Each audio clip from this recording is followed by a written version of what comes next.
Welcome to English Care Point. Today we are discussing about prepositions. This video is making for the beginner. তাই ভিডিওটি না টেনে সম্পূর্ণ দেখুন। ভিডিওটি ভালো লাগলে চ্যানেলটি সাবস্ক্রাইব করে আমাদের সাথেই থাকুন। তো আজকে আমরা আলোচনা করব ইউজ অফ প্রিপজিশন, অর্থাৎ প্রিপজিশনের ব্যবহার বা প্রিপজিশন কোন অবস্থায় কখন কিভাবে ব্যবহার করতে হবে সেই বিষয়টা আমরা আজকের ক্লাসে আলোচনা করব। তো আর কথা না বাড়িয়ে আমরা মূল ক্লাসে চলে যাই।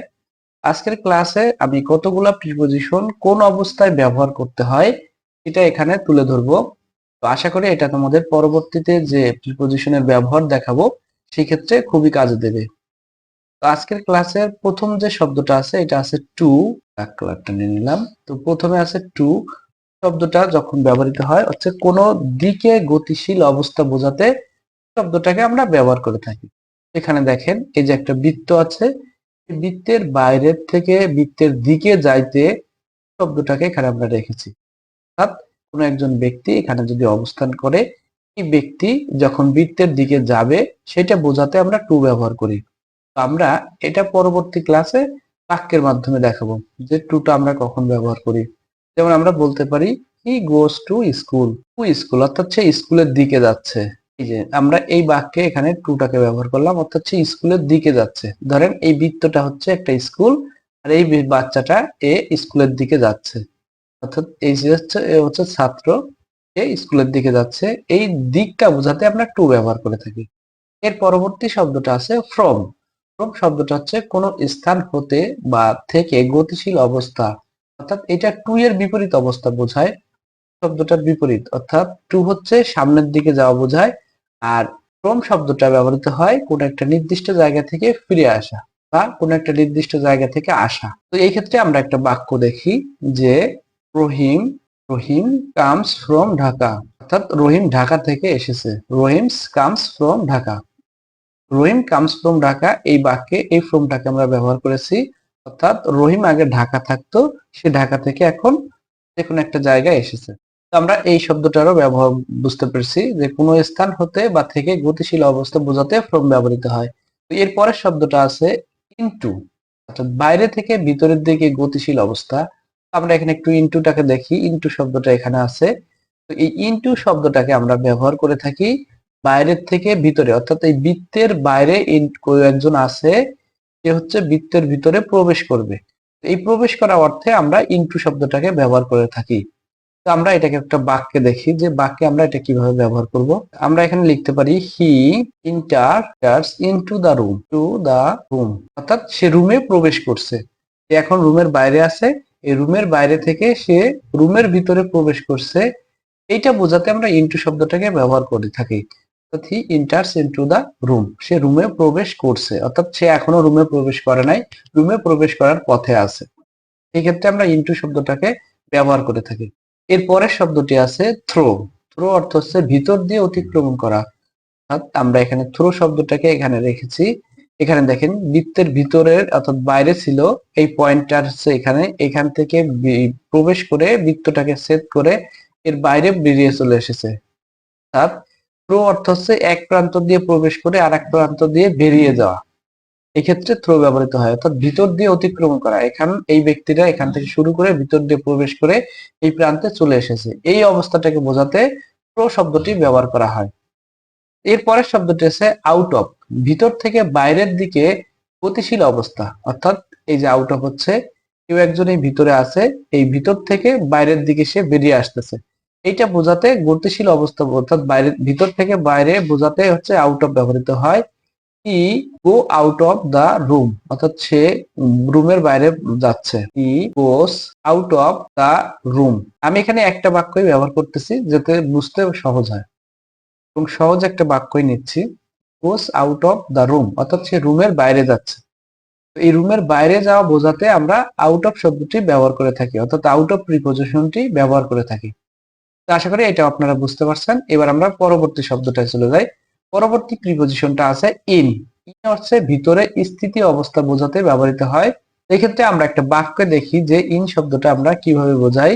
তো বাক্যে আমরা লিখতে পারি যে he is in the room, অর্থাৎ সে হয় রুমের মধ্যে। ঠিক আছে, he is in the room, সে হয় রুমের মধ্যে। এই যে মধ্যে শব্দটা বোঝাতে আমরা ইন শব্দটা, ইন প্রিপজিশনটা ব্যবহার করে থাকি। এখানে দেখেন বৃত্তের ভিতরে এই ইনটাকে রাখা হয়েছে, অর্থাৎ এইখানে যদি কোনো ব্যক্তি অবস্থান করে স্থিরভাবে, ধরে নিলাম এই নিয়ে একটা চেয়ারে বসে আছে টেবিলের ডেস্ক নিয়ে, তো এটা হচ্ছে ইন দ্বারা প্রকাশ করা হয় যে সে একটা কিছুর মধ্যে অবস্থান করতেছে। এর পরবর্তী শব্দটি আছে আউটসাইড। আউটসাইড প্রিপজিশনটি আমরা বাইরে স্থিতি অবস্থা বোঝাতে ব্যবহার করে থাকি।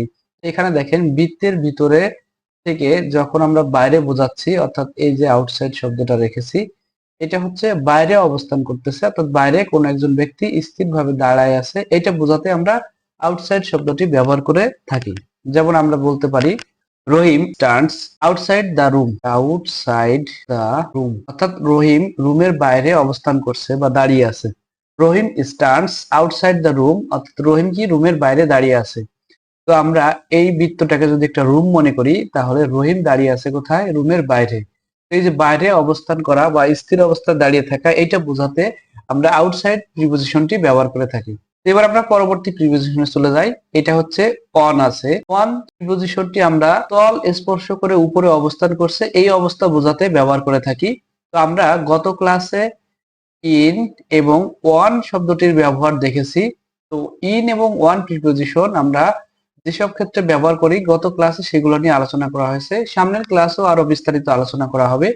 তো আমরা গত ক্লাসে দেখিয়েছিলাম যে একটা টেবিলের উপরে একটা বই আছে, তো এইটা বোঝাতে আমরা ওয়ান প্রিপজিশনটাকে ব্যবহার করেছিলাম। তো এখানে একটা বই আছে, the book is on the table.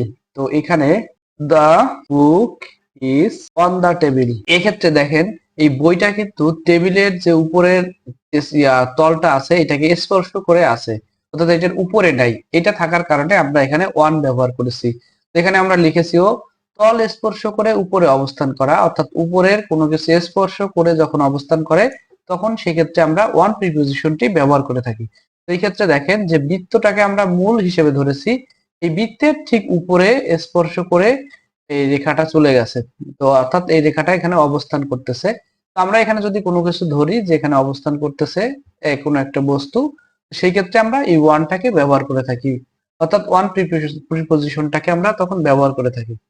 এরপরের শব্দটি আছে ওভার। তো এখানে আমরা চলে আসি যে ওভার আর হচ্ছে অ্যাভব, এই দুইটা প্রিপজিশন পাশাপাশি একই ক্ষেত্রে ব্যবহৃত হয়, তবে এদের অর্থাৎ একই কন্ডিশন বোঝাতে ব্যবহৃত হয়, তবে এর মধ্যে একটু সূক্ষ্ম পার্থক্য আছে। তো সেই পার্থক্যটা আমরা এখানে তুলে ধরবো।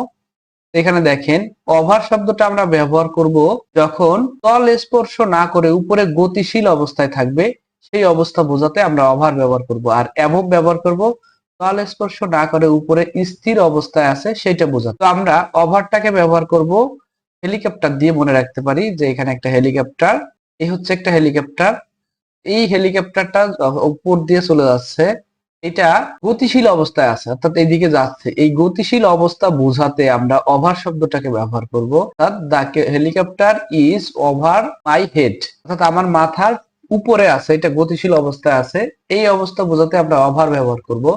আর আরেকটা জিনিস সহজে বুঝি, যে একটা ল্যাম্প পোস্ট আছে, এই ল্যাম্প পোস্টের নিচ দিয়ে রাস্তা, আমি এখানে দাঁড়িয়ে আছি, তো এই ল্যাম্প পোস্টটা কি আমার মাথার উপরে আছে এবং এটা আছে স্থির অবস্থায়, তো এইটা বোঝাতে আমরা অ্যাবভ ব্যবহার করব। তাহলে আমরা এখানে বলতে পারি যে the lamp post is above my head, অর্থাৎ ল্যাম্প পোস্টটা আমার মাথার ঠিক উপরে আছে। আর এখানে হেলিকপ্টারটা আমি এখানে যদি অবস্থান করি, সেই ক্ষেত্রে হেলিকপ্টারটা বোঝাতে আমরা ব্যবহার করব the helicopter is over my head, অর্থাৎ আমার মাথার উপরে আছে, এটা গতিশীল অবস্থায় আছে তার জন্য ওভার, আর এটা স্থির অবস্থা আছে তার জন্য এখানে অ্যাবভ আমরা ব্যবহার করব। তো আশা করি আপনারা এই দুইটাও বুঝতে পারছেন। আর বাকি থাকলো দুইটা, এর একটা হচ্ছে আন্ডার আর একটা হচ্ছে বিলো। তো আন্ডারটাকে ব্যবহার করব, এটা হচ্ছে মূল বস্তু ছিল, আমরা ধরেছিলাম বৃত্তটাকে, এটা হচ্ছে বৃত্ত থেকে ঠিক নিচে অবস্থান করতেছে, তবে স্পর্শ করে নয়। আন্ডার ব্যবহার করব যখন তল স্পর্শ না করে অবিচ্ছিন্ন ভাবে নিচে অবস্থান করে, অর্থাৎ নিচে অবস্থান করবে, সেক্ষেত্রে আন্ডার। তো আমরা আগামী ক্লাসে দেখবো এবং গত ক্লাসেও দেখিয়েছিলাম যে টেবিলের নিচে একটা বিড়াল অবস্থান করতেছে, এই বিড়ালের অবস্থানটাকে দেখাইতে আমরা ব্যবহার করেছিলাম আন্ডার। এই যে ধরেন একটা বিড়াল, এই বিড়ালের অবস্থানটাকে বোঝাতে আমরা ব্যবহার করেছিলাম আন্ডার শব্দটি। আর বিলো শব্দটি হচ্ছে এটা স্পর্শ না করে বিচ্ছিন্ন ভাবে আছে, অর্থাৎ ছড়ানো ছিটানো অবস্থায় আছে, এই ক্ষেত্রে আমরা বিলো শব্দটা ব্যবহার করব। তো আশা করি আপনারা আজকের যে প্রিপোজিশন গুলোর অবস্থান, কখন কোনটা ব্যবহার করতে হবে মোটামুটি বুঝতে পারছেন। তো পরবর্তী ক্লাসে আমরা এর ব্যবহারগুলো দেখলে, অর্থাৎ বাক্যে ব্যবহারগুলো দেখলে আরো বেশি ক্লিয়ার হব। পরবর্তী ক্লাসটি দেখার জন্য তোমাদের অনুরোধ রইল, তাহলে তোমরা এই প্রিপোজিশন গুলো আরো ভালোভাবে বুঝতে পারবে। তো আজকের ক্লাস এ পর্যন্তই। ভিডিওটি দেখার জন্য তোমাদের ধন্যবাদ। ভিডিওটি ভালো লাগলে লাইক, কমেন্ট ও শেয়ার করতে ভুলো না। এরূপ ভিডিও আরো পেতে চ্যানেলটি সাবস্ক্রাইব করে আমাদের সাথেই থাকো।